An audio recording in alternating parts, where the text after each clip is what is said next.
following is a production of DallasCowboys.com and the Dallas Cowboys Football Club. How about them Cowboys? Yeah! Go Cowboys!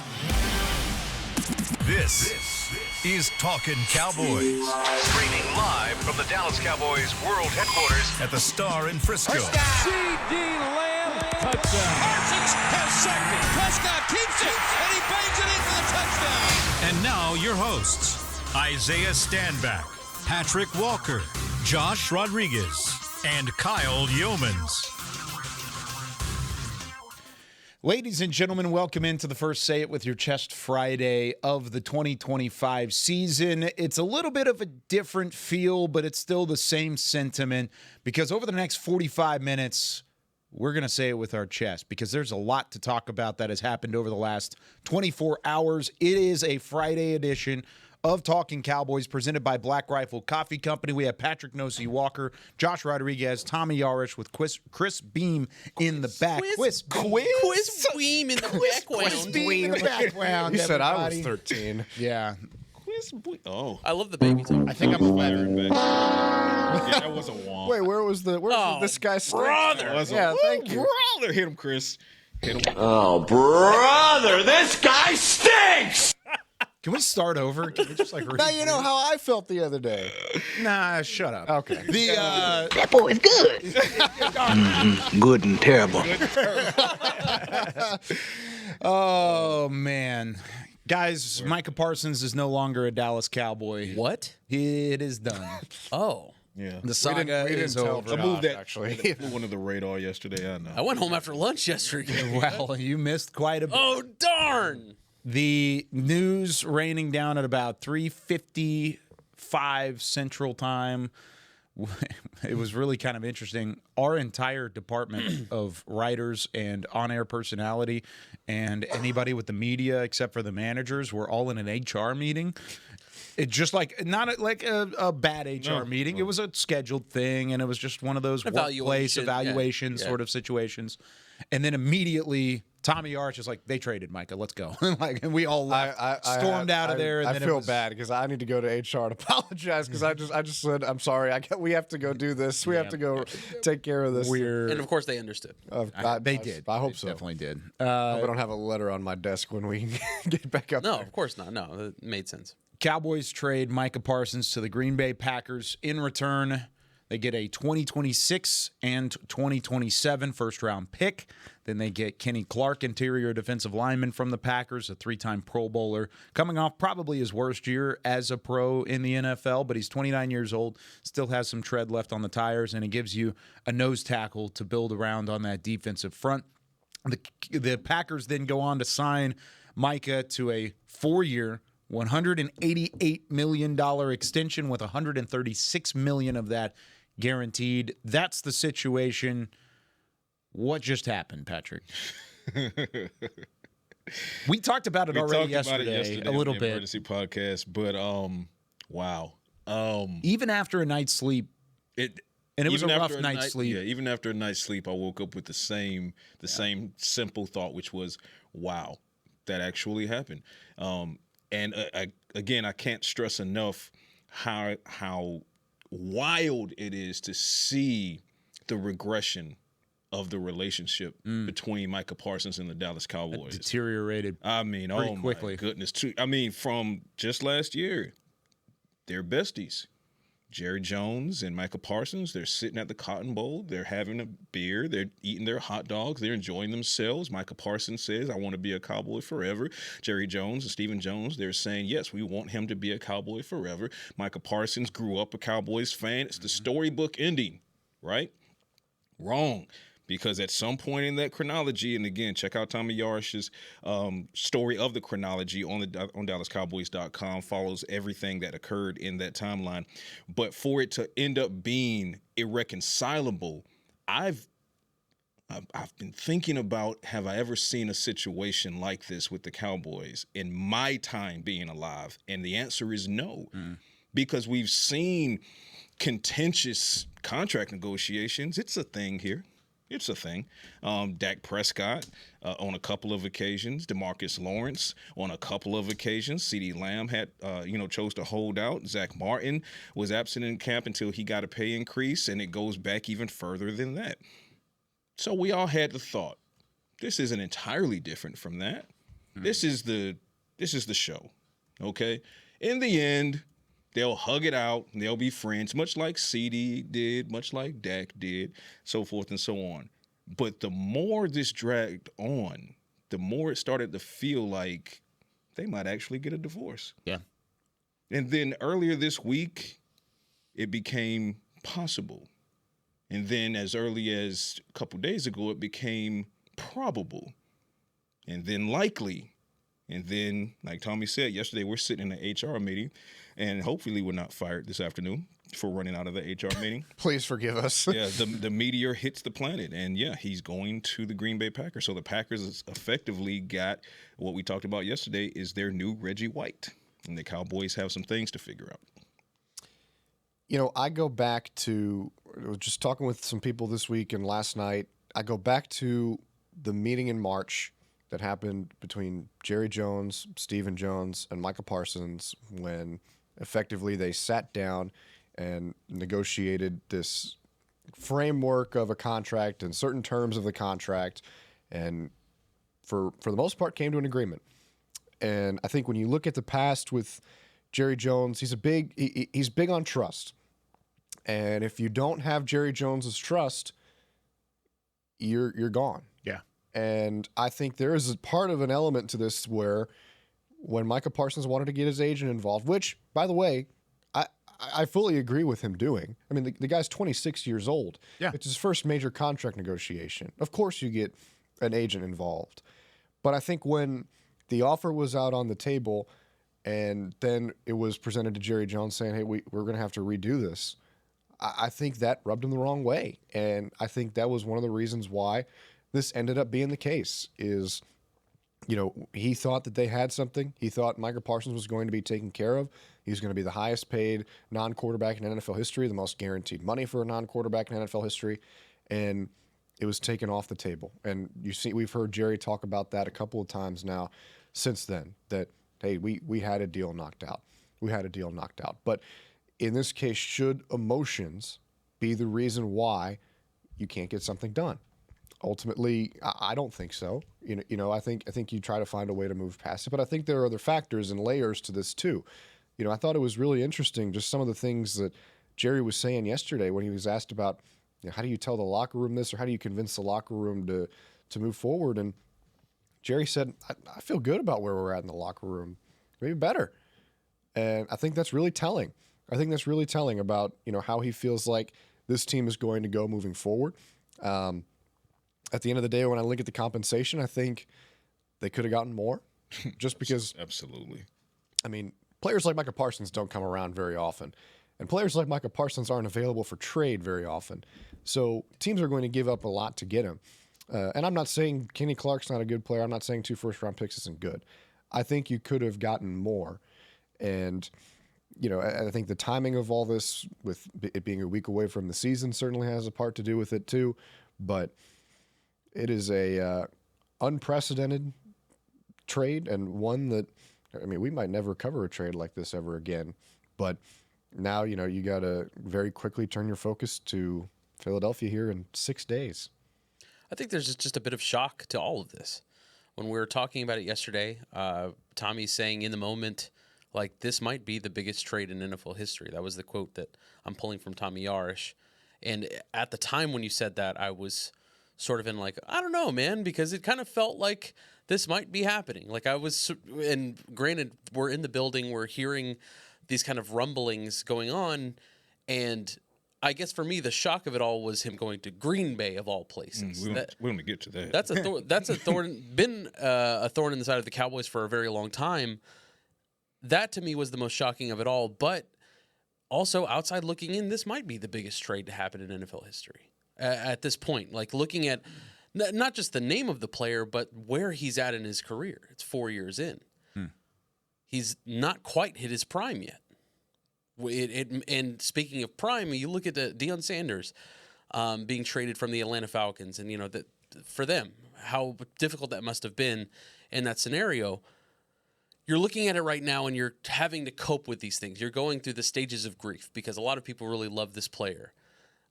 One thing that Patrik just mentioned is Jerry. He always gets his guy. Mm-hmm. Paid Dak, paid Zeke, paid Emmett, paid all of the guys that you'd expect Jerry Jones to pay. He pays his guys. Yeah.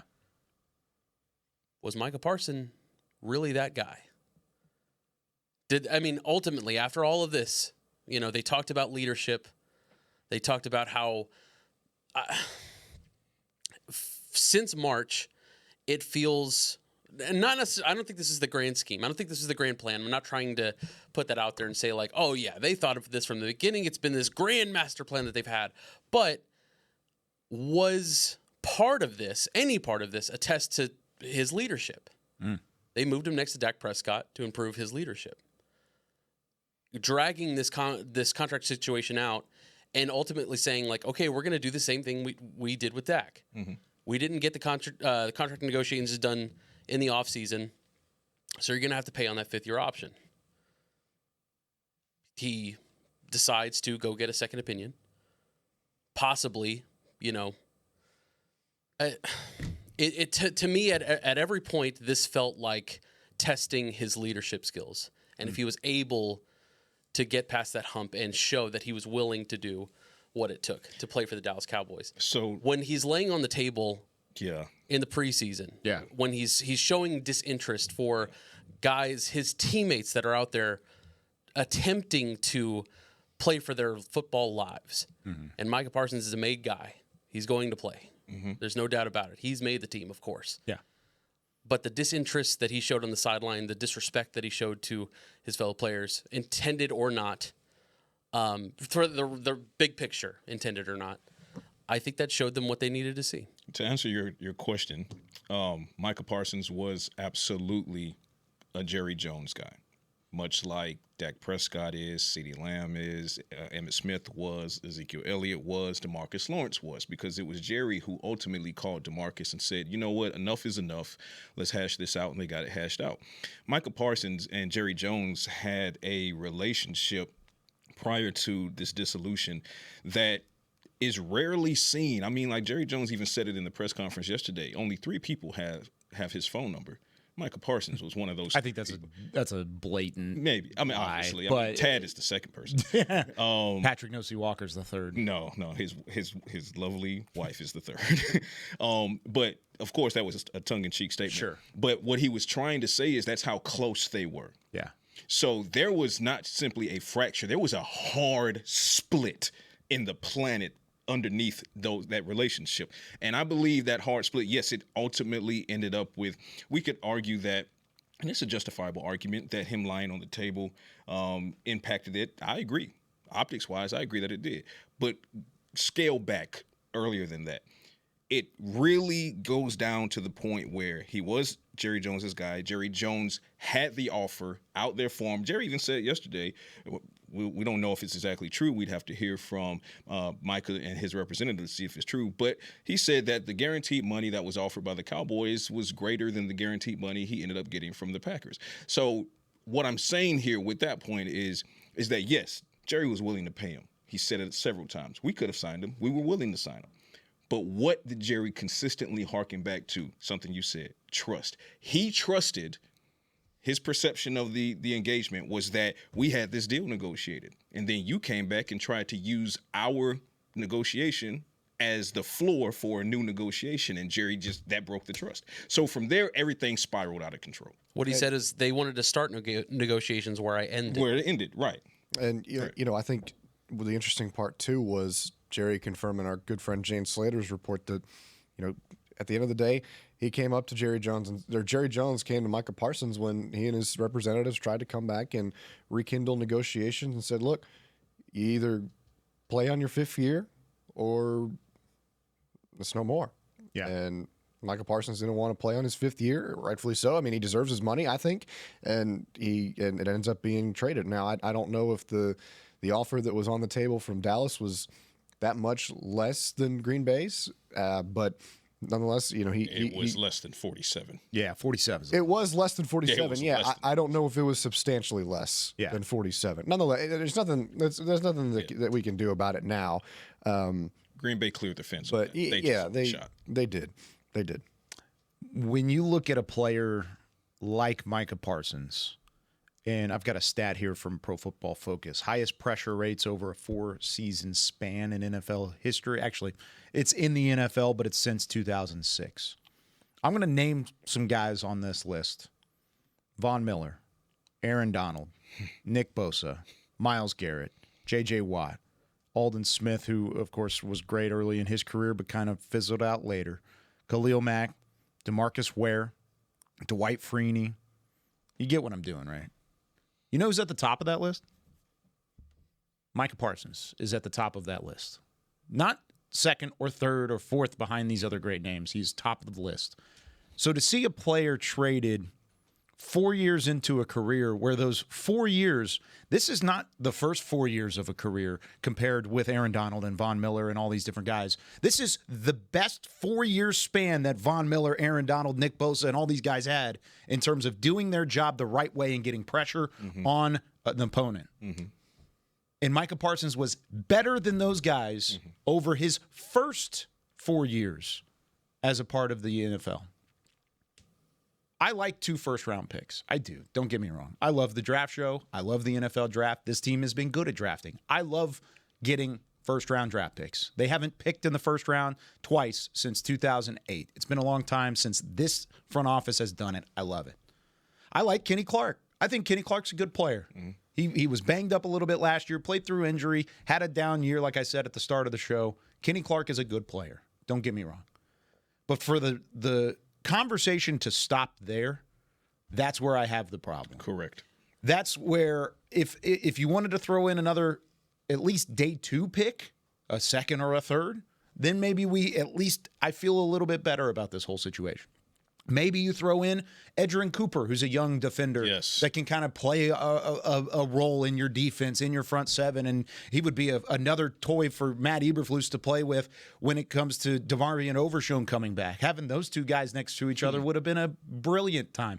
How about some of the other players on this Packers roster that are young and have some upside? I mean, I don't know if any of those guys were ever in the conversation, but what we know is that it's 2 first-round picks, it's Kenny Clark. And for those 3 things to come together and try and match the production that Micah had through his first 4 years, and I'm just talking on the field. I'm talking football here.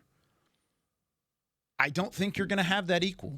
And maybe we do. Maybe Dallas has a great couple of drafts. And they go bang, bang, bang, bang with these 4 first-round picks, or you package it and you get the future of your franchise with those first-round picks in tow whenever you've got those over the next 2 years. Maybe that's the case. But right now, I'm looking at it, and that's a high ceiling and a high expectation to ask for because you had the future of your franchise on defense, and all you had to do was push the check across the table the right way. Now, I know there are 2 sides to this, and I know Micah Parsons – there was a fine rift, and that rift wasn't just from one side. It was from both sides. So I'm not blaming the entire thing on the front office. I'm not blaming all of it on Micah Parsons as well. But as a Cowboys fan, somebody that grew up watching this team, enjoyed watching guys like DeMarcus Ware play football and lead a defense, Micah could have been that because the numbers show he was better than that. He could have been that throughout his entire career, and now we don't get a chance to see it. This isn't Luka Doncic. Let me just say that, too. For those that are comparing it to Luka, this is not Luka. It wasn't a surprise thing in the middle of the night where Luka is stunned by it and crying, and he's going to L.A. and he's upset in the press conference, and they get 1 first-round pick and Anthony Davis who can't stay on the court. This is not Luka Doncic. None of that is true. No, but it's true what he said. But I know it is. True. I'm just saying. I'm a Mavs fan, too. It's not Luka, but it's also not right at the same time. That's kind of where I'm at. So there are a lot of levels and layers to this that I take issue with, but I'm gonna jump right on that particular compensation point. My thing, and I even tweeted this earlier yesterday when the smell of the trade started to kind of waft more and more. I said, I want your entire soul. Yeah, two That was my planets, quote. right? I want it right. I Of want the your solar entire system? soul. 2 planets in the solar system. We need Jupiter and Saturn. We need want the rings that come with all Saturn of that. too. I want both of your dogs. I Not want the only rings we need. Right. Yeah, you know. Ooh, that's a bar.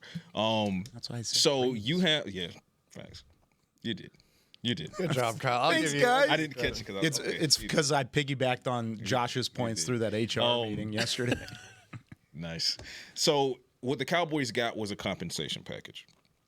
What I wanted for Micah Parsons was a haul, an absolute haul.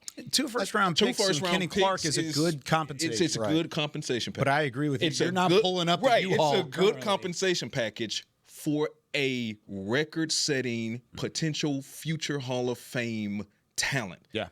The scale is off balance. Yeah. there. I think That's the problem I have with that portion. See, the Luka trade broke the scale in the wrong direction. In the wrong It broke it. direction. I don't think this breaks the scale, but it is.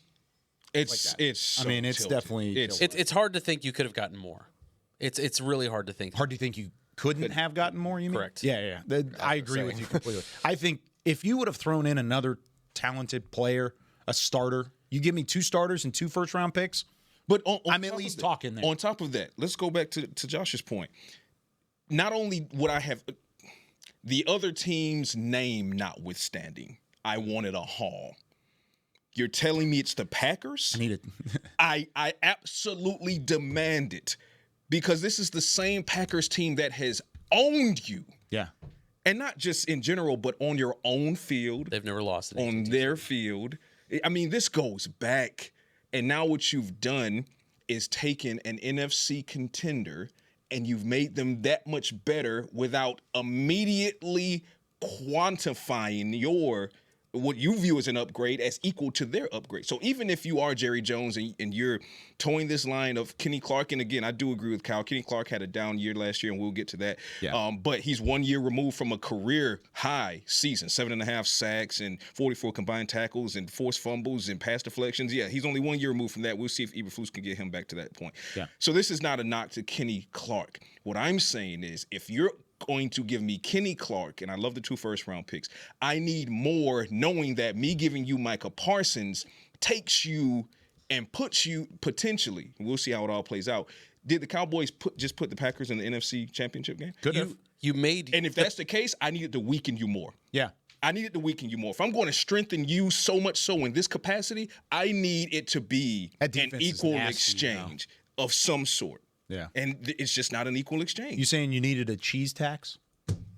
I needed a cheese little tax. cheese tax on top? If anyone in the NFC, and I just could not have seen them making an NFC East trade for Micah Parsons, that would have. And Jerry said that too. Yeah, Jerry was like, Right. that's not But happening. outside of the NFC East, if it's within this conference, I'm applying an additional tax on this transaction. And not only was the tax not applied, but you could argue that the Packers walked away with a discount. and you're trading them to a contender. Yeah.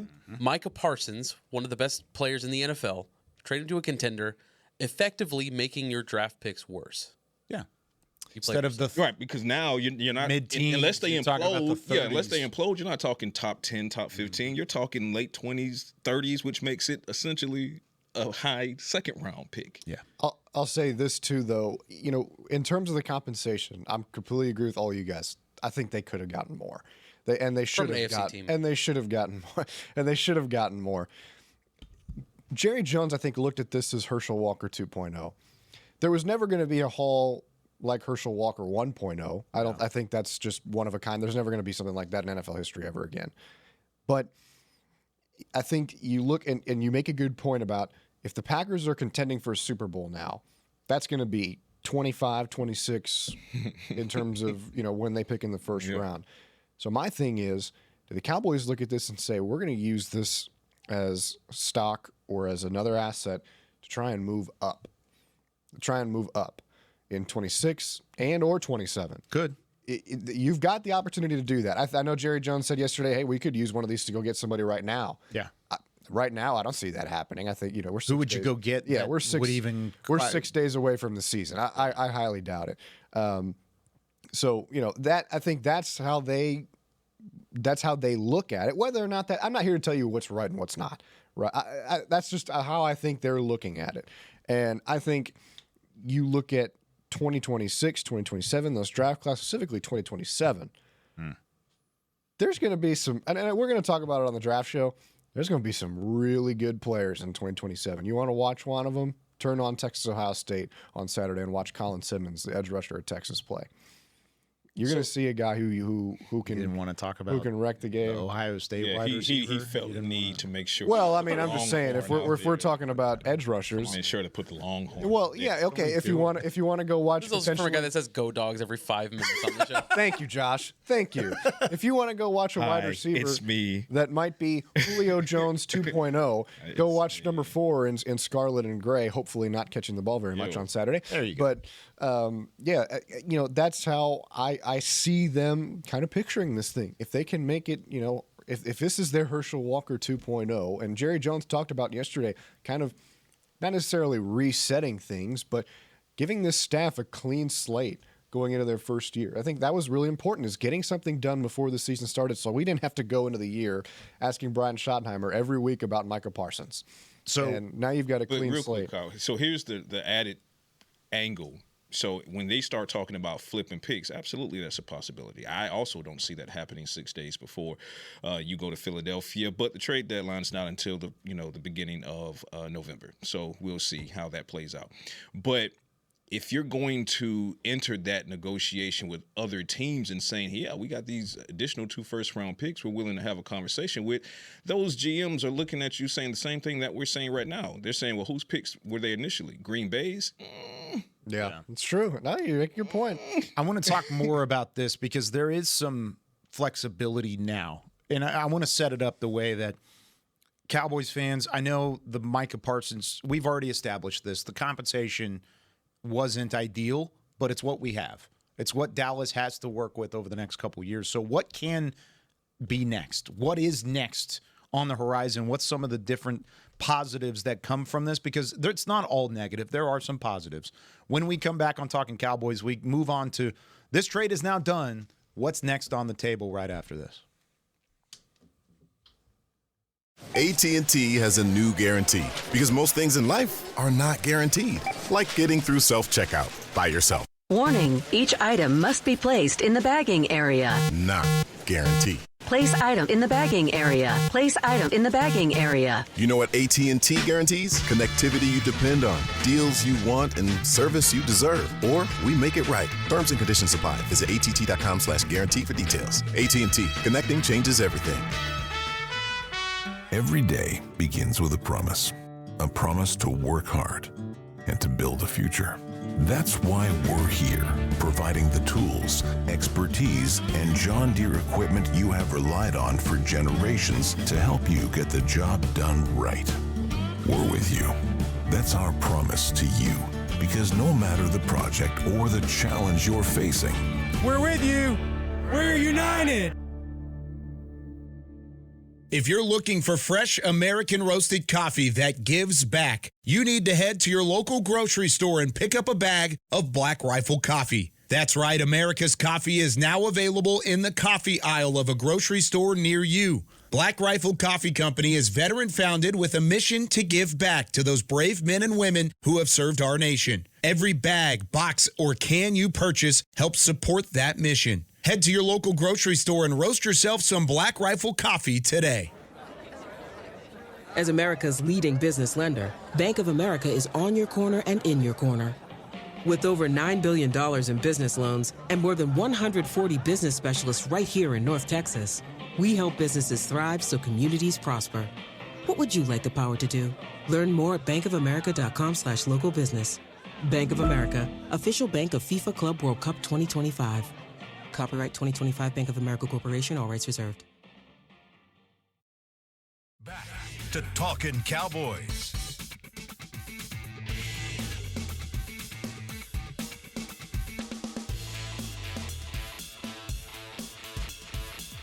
Back here on Talkin Cowboys, this segment is brought to you by Invisalign, the official smile of the Dallas Cowboys. Yes, there is still something to smile about. Even today, Cowboys Nation, we appreciate you joining us. We really do. I see the YouTube chat. I've watched it every single time. There's a lot of you in there today, and I get it because there is a lot of negative out there. I know there's a lot of positive too. I'm reading the chat there too. There's a split. It's pretty much the majority is upset about the trade, and I get it. You just traded an all-pro, one of the best of all time at what he does in the first 4 years of his career. I get it. There's going to be some negativity there, but it's not all negative. Like we talked about, 2 first-round picks gives you some flexibility. Not signing Micah Parsons to a $40+ million deal gives you some flexibility in the salary cap. You get an interior defensive lineman that you've been desperately searching for. I know he's 29. I know he's coming off of a down year. Don't give me all that. Kenny Clark is the best defensive tackle, nose tackle you've had here in a long time. He's just instantly the best. Before he gets off the plane, he is already one of the best you've had here in a long time. In whatever condition he's in. Yeah, and he's been practicing, so he's in good condition. He's fine. And Kenny Clark last year was probably going to be your best defensive tackle in a down year. Yeah. So there are positives here. Yes, it could have been more. We've already established that. If you're just joining the show, go back and watch it. We've already talked through all that. Where do you feel like the biggest positive is for this? Is it the flexibility? Is it the salary cap room? Is it the current turnaround? I don't think it's the current turnaround. I think 2025, this is not a move for 2025. Mm-hmm. This is a move that ends in 2027 with the first-round picks and what you do with these 4 first-round picks over the next 2 years. That's going to define what this move means for your franchise. Really, it depends. The answer to that question depends upon actions taken with the resources achieved or acquired, I should say. So, yes, you have the 2 first-round picks that you added to your bucket. If you choose to flip those, who are you flipping those for? If you don't choose to flip those, who are you using those picks on? And will those picks turn into a Micah Parsons and someone else? That's what you hope. That's what you hope, but hope is not a strategy. Shouts out to Isaiah Stanback and Kyle Youmans. Yeah, because that's y'all favorite saying, and it's right. I know you're the OG of that, though. Thank you. But same applies to when it comes to the salary cap space. So first of all, let me be clear, because there's still too many people saying, well, if you sign Micah Parsons, then it would have hit the 2025 cap. No, it wouldn't have. It would have added $18 million. Now, you could have talked about next year, the year after, but by trading Micah Parsons away, you now get that fully guaranteed $24 million back onto your cap. So if you account for the $3 million hit that is coming along with Kenny Clark, you're floating around $41 million in salary cap space for 2025. If you don't use any of that, you can roll 100% of it over in 2026. I get it.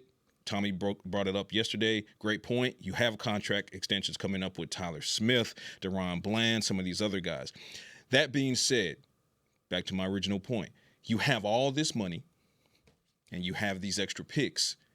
We won't know if this worked out in the Cowboys' favor until I see what you do in free agency with your $41 million, assuming that's what you still have, in addition to the cap space you'll be awarded when things go up next year.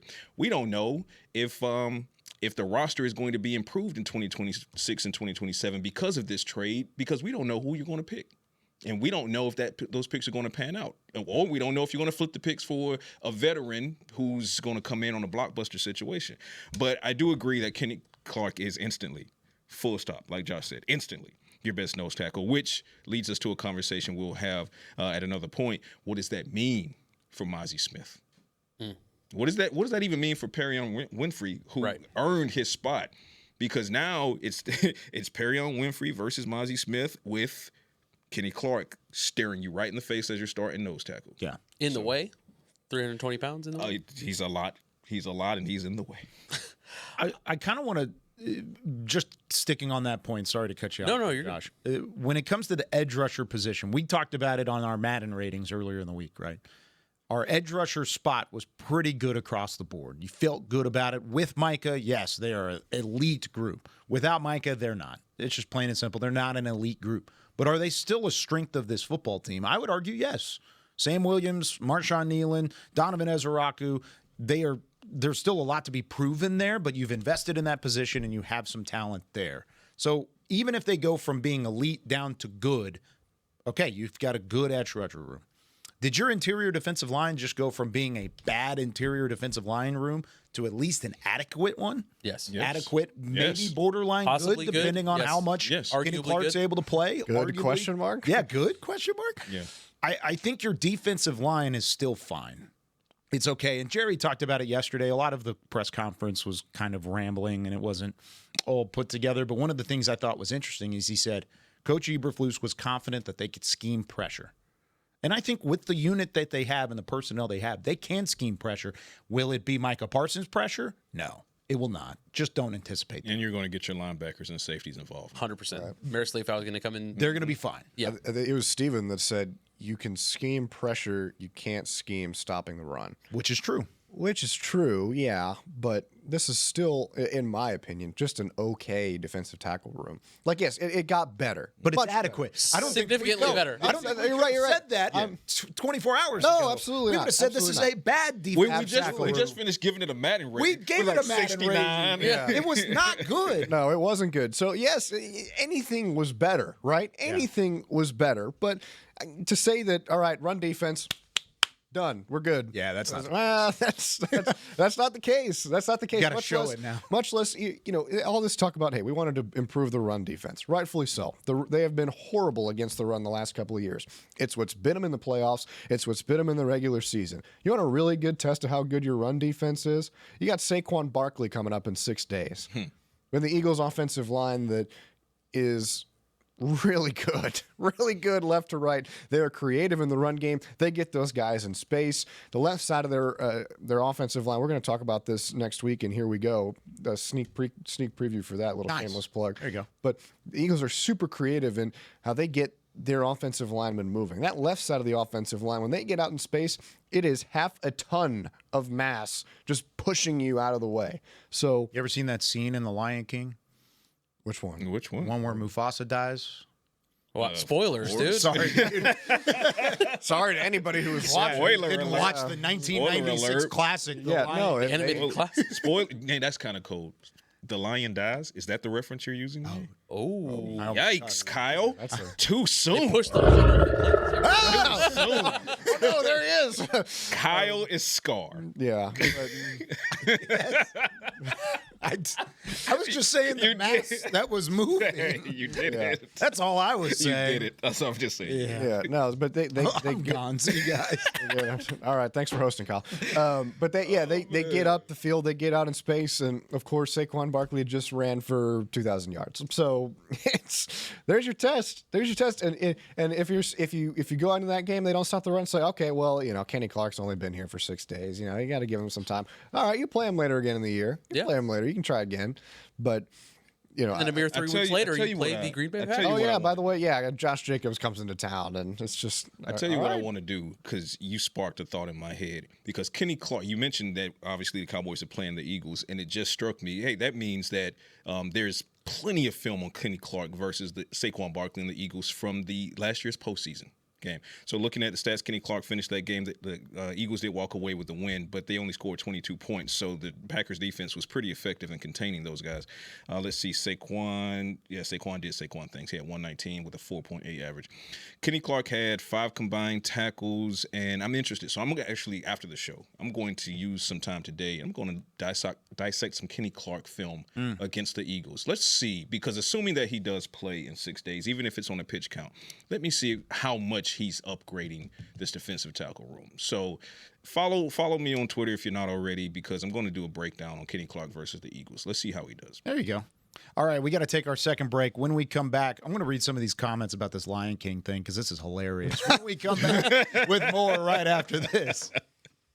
AT&T has a new guarantee because most things in life are not guaranteed, like getting through self-checkout by yourself. Warning, each item must be placed in the bagging area. Not guaranteed. Place item in the bagging area. Place item in the bagging area. You know what AT&T guarantees? Connectivity you depend on, deals you want, and service you deserve. Or we make it right. Terms and conditions apply. Visit att.com/guarantee for details. AT&T. Connecting changes everything.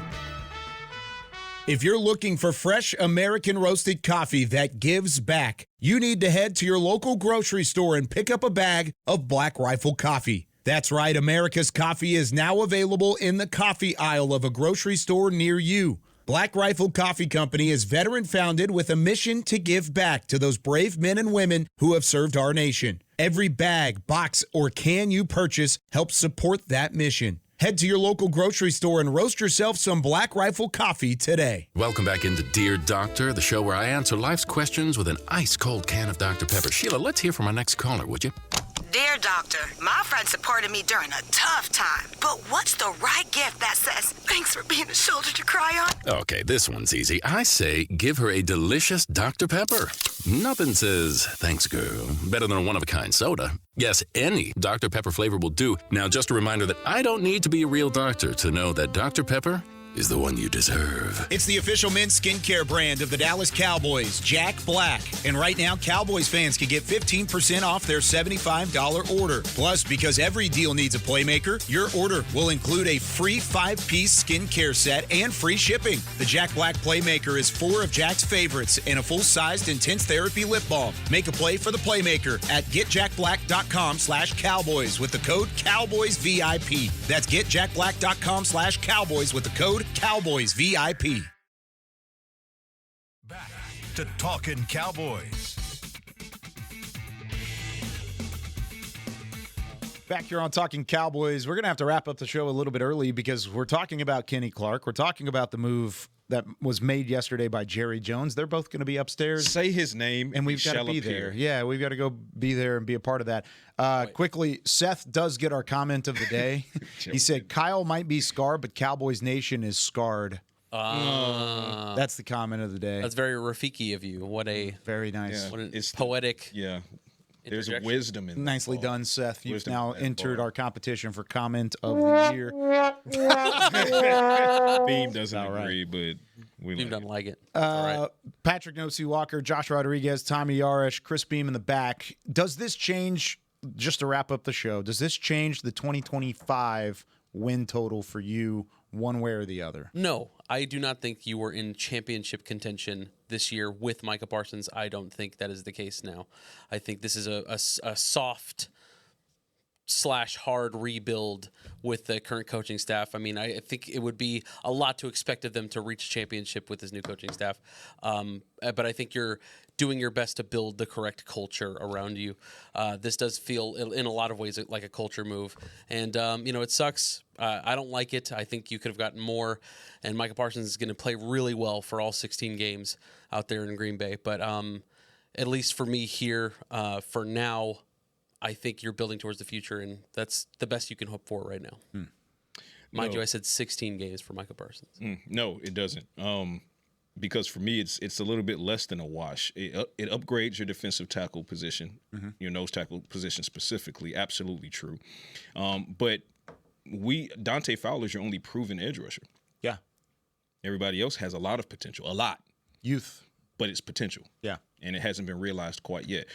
So what you're doing is taking your best defensive player off of the field, sending him out of town for good. And you're looking at Dante Fowler, rightfully so, but then a lot of unproven pieces. So that, we talked about the scale earlier, that doesn't balance with the upgrade at nose tackle, because the upgrade at nose tackle isn't as substantial as what Micah gave you over the first 4 seasons, 52.5 sacks in 63 games, plus the pressures and the names that you mentioned, Von Miller, Aaron Donalds of the world, Reggie Whites, and things like that. So, no, for me, it doesn't move the needle in the Cowboys, positively in the Cowboys' direction as far as the win-loss record is concerned.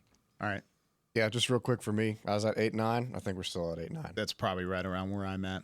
That's going to do it for us here on Talking Cowboys. We've got to get out of here, go catch up with Kenny Clark and Jerry Jones upstairs. No big deal. Just to get you all the content you need for next week. We'll be back on Tuesday, no show Monday, 9 a.m. Central. It'll be our full-fledged preview of the game against the Philadelphia Eagles on Thursday Night Football. For Patrik Nosey Walker, Josh Rodriguez, Tommy Yarrish, Chris Beam in the back, I'm Kyle Youmans saying so long from Talking Cowboys. We will see you next week.